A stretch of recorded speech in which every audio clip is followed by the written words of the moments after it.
mắc cỡ thế mẹ. Có một điều nói là bài hát hồi nãy thật sự nói thiệt lòng luôn, có Kim đây cũng nói thiệt lòng luôn là bài hát của mình không có thích, mà tại vì Kim thích quá nên là ráng hát thôi. Ok, nói gì bây giờ thì thông điệp cũng phải đưa rồi.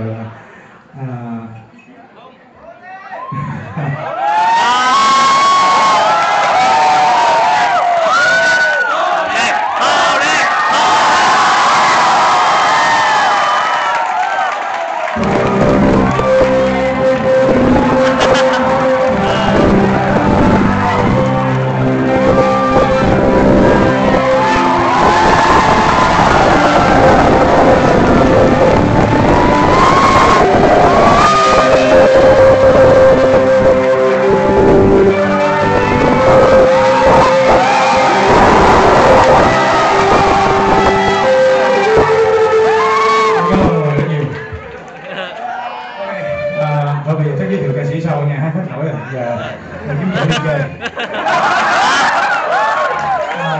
Biết là ai không?